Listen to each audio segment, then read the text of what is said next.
That's right. Simon and I are joined at this point by talkSPORT's chief football correspondent, Alex Crook. Mr. Crook, good afternoon to you, mate. Let's start with Leicester City, who have parted company with manager Marti Cifuentes. What else do we know on this one? Good afternoon. Well, first and foremost, this time next week, it's going to be transfer deadline day, isn't it? And no doubt lovely. Simon will be bouncing around the studio in anticipation at that. But yeah, will you be bouncing? Do you bounce on that day?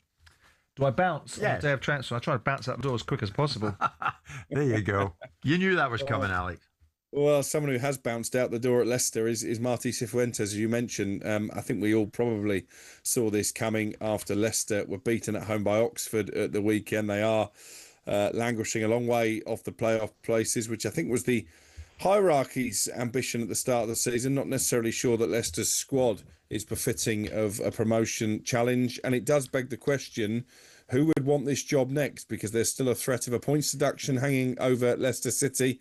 I'm told the dressing room is not the best place to be right now. There are a lot of players who have had that taste of Premier League football, maybe feel they should still be playing in the Premier League. Perhaps there's a doubt over some of those senior players' attitudes and application as well. So I think Marti Cifuentes was fighting a losing battle. The latest information I have is that Leicester want an experienced manager to come in. They've hired Andy King, a club legend, a former Premier League title winner with Leicester as a player, no less. He'll take interim charge. One or two names that have been mentioned in the last 24 hours. Lee Carsley, current England under-21 manager. Tony Mowbray, who obviously has got a lot of experience at that level. And you've got the Cardiff manager, Brian Barry Murphy, as well as your former Leicester City coach. But I'm not sure that given their current financial situation, they can necessarily, Leicester, afford to pay compensation for an in-work manager. It's unusual, Simon. Such was Cifuentes' desire to take over at Leicester. He personally paid part of his own compensation package, and that was in excess of £400,000. Now it's gone pear-shaped, now he's out the door. I mean, this is what can happen, isn't it? Yeah. And they're only 6 points off the playoffs. I mean, I think QPR fans were a little disenfranchised or disillusioned with his outlook towards getting out of QPR or departing from Queen's Park Rangers, if my recollection shows me correctly. No, it's not an easy job at Leicester. They've got their comeuppance a little bit, haven't they? They've been clever and tap danced their way around all the consequences of their own behaviour over the last 2 or 3 years. Used the lawyer Nick DeMarco to find themselves in a Bermuda Triangle of consequences in terms of never being consequenced in the EFL or the Premier League. It's caught up with them now. And it's a sad scenario because at one point they were the poster boys for so many good things in football. Obviously, the tragedy of losing their owner and his son taking over, they've never seemed to have the same momentum. They obviously won the FA Cup. I think Brendan Rodgers left them in a state, as he often does. And all that's now being brought to home. And now they're languishing in the Championship. They're languishing in the middle to the bottom of the Championship with no seemingly positive upward movement to get them back into the Premier League. As I say, 6 points off the playoffs. Sure, but I mean, a team that's in decline. It's not in. They're not in ascendancy. They haven't fired their manager because they're going well, are they? No, this is true. Andy Robertson staying with Liverpool or going to Tottenham? Well, I think as we sit here now with a week of the window left, he's more likely to stay than go. This really started to gather momentum after we came off air, actually, on Friday afternoon. Robertson out of contract at Liverpool at the end of the season. Talks had already taken place with Tottenham about joining them in the summer as a free agent. Tottenham trying to accelerate that move because obviously they need all the help they can get given their precarious Premier League position. And I think there was a willingness at one point to get this deal done. Liverpool lose at Bournemouth. Milos Kerkez doesn't have the best game in the world against his old club. And I think ultimately at the moment, Liverpool have decided they can't afford to let one of their most senior players go. Robertson, for his part, was not openly agitating for the move. I think he would have done it had the two clubs been able to agree a transfer that would have been worth around about £5 million to include add-ons to Liverpool. But ultimately, they think it'll be more benefit to stay in the building. They're still trying to get in the top 4 or 5 in the Premier League. They're still in a really good position in the Champions League, so plenty to play for. I could understand why Tottenham are going after a player like Robertson because I think they do lack a bit of character and a bit of experience in that dressing room. But at the moment, it just won't happen. One of the reasons is because they tried to recall Tsimikas, Liverpool, from his loan at Roma, but I don't think Roma were particularly keen to do that. So they are a little bit light at the back. I'm sure you'll agree with me on this, Simon. From a Scottish viewpoint, we need Andy Robertson to play because it's a World Cup year. We want to get some game time before we and he head off to the US of A. But I mean, it's interesting that another Premier League club has said, well, if you don't want to play in Liverpool, we do, and that club is Tottenham. But it does look as if he'll Is he out of contract at the end of the season, Alex?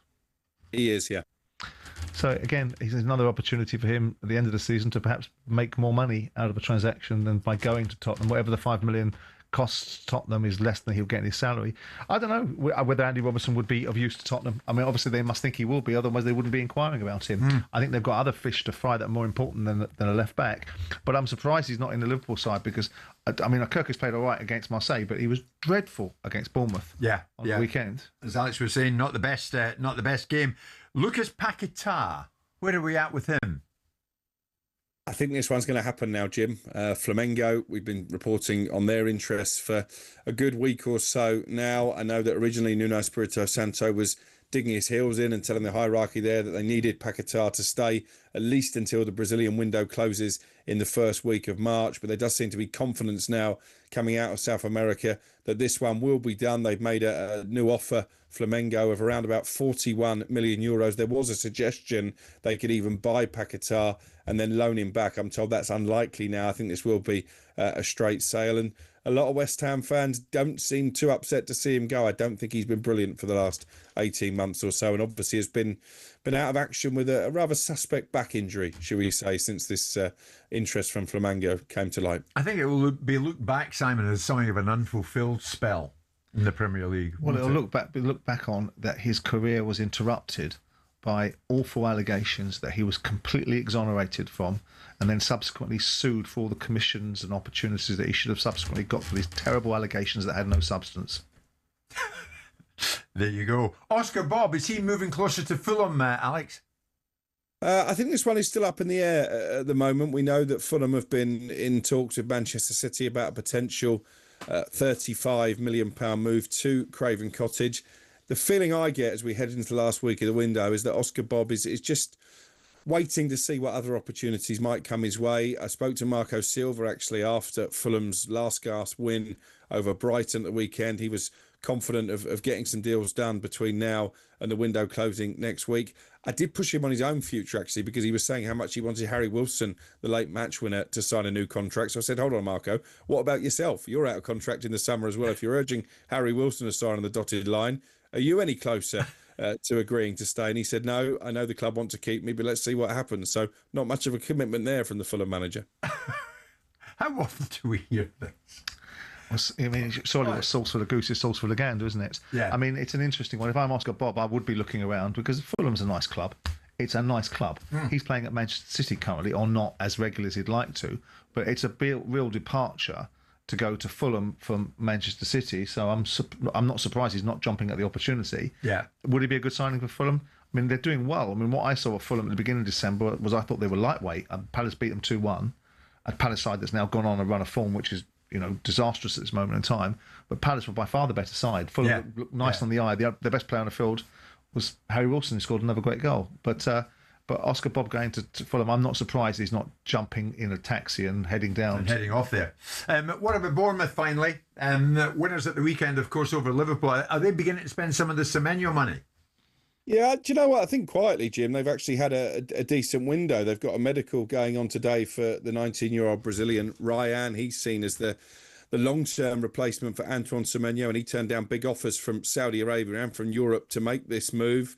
They've signed Alex Toth as well, a midfielder from Robbie Keane's Ferencváros. He came on and got a bit of a taste of it against Liverpool at the weekend in that amazing win for Bournemouth. And now a new goalkeeper arriving as well, Christos Mandas, a Greek international. It's a £1.3 million loan deal initially with a £16 million buy option at the end of the season. That will be triggered if he plays a certain percentage of games. I think it's around 50% between now and the end of the season. And they have had doubts about Petrovic, who they signed in the summer. So I think Mandas is coming in to challenge him to be the new number one. Okay, Alex, terrific. What sort of final day do you think we'll have?